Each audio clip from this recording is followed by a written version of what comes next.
السلام علیکم ناظرین، پروگرام اندر کی بات کے ساتھ میں ہوں آپ کا میزبان طارق اسماعیل ساگر۔ ناظرین کرام، کسان اندولن اب بھارتی اقلیتوں کا اندولن بنتا جا رہا ہے۔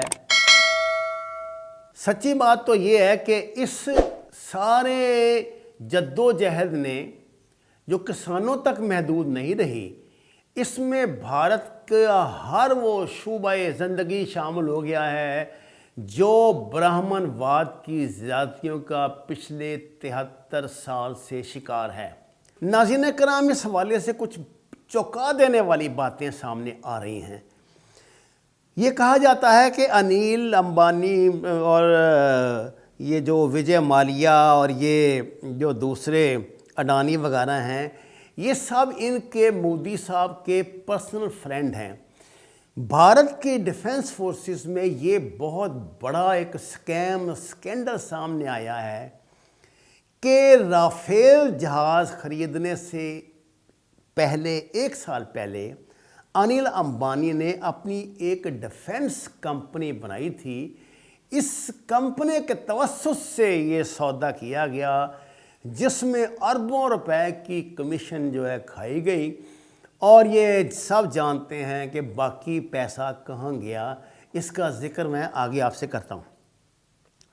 ناظرین کرام، اسی طرح انڈیا میں پنجاب نیشنل بینک کے سکیم سے کچھ عرصہ پہلے نیرو مودی، یہ نیرو مودی اس کا مودی کا کوئی ریلیٹیو ہے، اس کو ملک سے فرار کروا دیا گیا کیونکہ سب کچھ تو کام پہلے ہو چکا تھا پوچھنا، اور وجے مالیا نے بینک کو اس کی غیر موجودگی میں ٹھیک ٹھاک لوٹنے کے بعد جناب اس وقت کا جو فنانس منسٹر تھا، جب یہ خبر باہر نکلی، بینک کا آڈر ہوا، تو وجے مالیا نے پارلیمنٹ میں فنانس منسٹر سے ملاقات کی اور گھر واپس آنے کے بجائے ایئرپورٹ کی طرف گئے۔ تب سے آج تک وہ لندن میں موج میلہ کر رہا ہے۔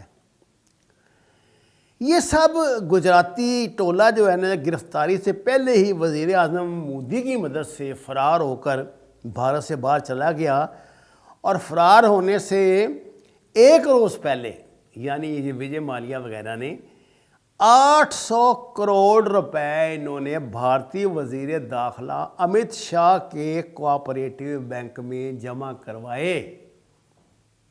یہ وہ رشوت تھی جو ان کو دی گئی تھی۔ اچھا جی، امبانی نے یہ موجودہ جو کسان کا جو ایکٹ ہے نا، اس سے پہلے اس نے بگ بازار خریدا، جس کے بعد کسان ایکٹ جو ہے وہ نافذ ہوا۔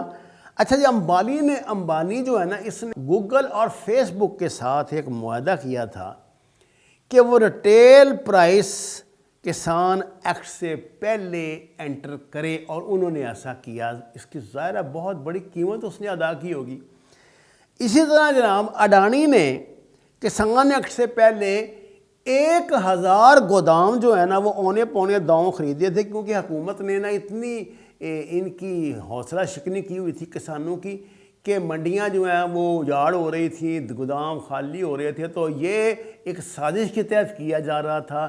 انہوں نے ایسا گودام خریدے، اور جب 1000 گودام خرید لیے تاکہ جہاں پہ پھر وہ غذا کا اشیاء خورد و نوش کا ذخیرہ کر سکے آسانی کے ساتھ، تو کسان ایکٹ نافذ کر دیا۔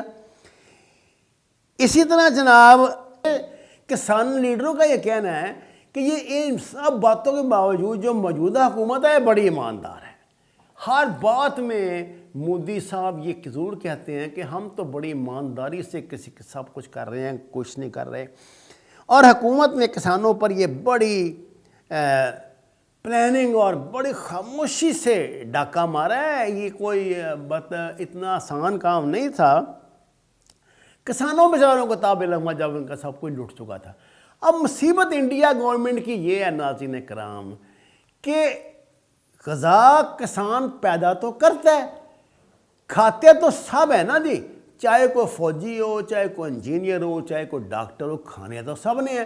تو اب وہ جب کھائیں گے تو یہی غذا ان کو یہی ملے گا نا سب کچھ، جو وہ 10 روپے کلو لیتے تھے وہ جب اڈانیوں امبانیوں کے ہاتھ میں آئے گا تو ان کو 50 روپے کلو ملے گا پلاسٹک کے تھیلے میں پیک ہو کر۔ اس کا خدشہ ظاہر کیا جا رہا ہے کہ جو گندم ہے نا اس وقت، جو گندم ہے وہ 2000 روپے تو یہ ریٹ نکالیں گے انڈیا کے 2000 روپے کا خیال رکھیں، پاکستان کے قریباً 4000 روپے بنتے ہیں، یہ ریٹ نکلے گا انڈیا میں۔ اور وہ کہتے ہیں کہ کسان لیڈر کہہ رہے ہیں کہ جب آپ کو 100 روپے کلو، انڈیا کے 100 روپے، پاکستان کے قریباً 200 روپے بنتے ہیں، آٹا خریدنا پڑے گا تو پھر آپ کو آٹے دال کا بھاؤ معلوم ہوگا۔ یہ بات، یہ سچ، یہ حقیقت جو ہے یہ ریلائز کی ہے انڈین سوسائٹی نے۔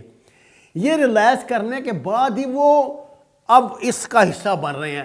اب جتنی یہ مظلوم وہاں پہ اقلیتیں ہیں وہ اپنے کتھارسس کے لیے یہاں اکٹھی ہو رہی ہیں۔ ان کو پتہ ہے کہ یہاں پہ اگر ہم بیٹھیں گے تو یہ آخری موقع ہے، ہم اپنی یہاں مانگیں منوائیں گے۔ آپ کو اب یہاں بینر وہاں پہ نظر آ رہے ہیں جن پہ لکھا ہوتا ہے کہ I am Buddhist, I am Hindu, I am Sikh, I am Dalit, I am Muslim, یہ وہاں پہ لکھا ہوتا ہے۔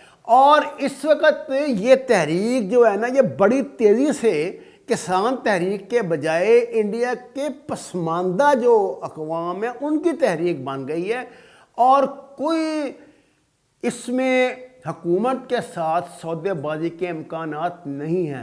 حکومت نے بہت کوشش کی ناظرین کرام کہ ان کو توڑا جائے، ان کو لالچ دیا جائے، ان پہ سختیاں کی جائے۔ کئی، اور پنجاب بالخصوص، پنجاب میں اب تک سینکڑوں سکھوں کو انہوں نے گرفتار کر رہی ہے کہ یہ خالصتانی ہے اور یہ اس موومنٹ کو چلا رہے ہیں۔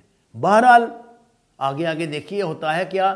فی الوقت انڈیا کی جو جتنی اقلیتیں ہیں وہ یہ ریئلائز کر رہی ہیں، ان کا نجات کا راستہ صرف یہ ہے کہ وہ اس تحریک کا حصہ بنے، اور یہ صرف کسان تحریک نہیں ہے، یہ انڈیا کے مظلوم اقلیتوں کی تحریک ہے۔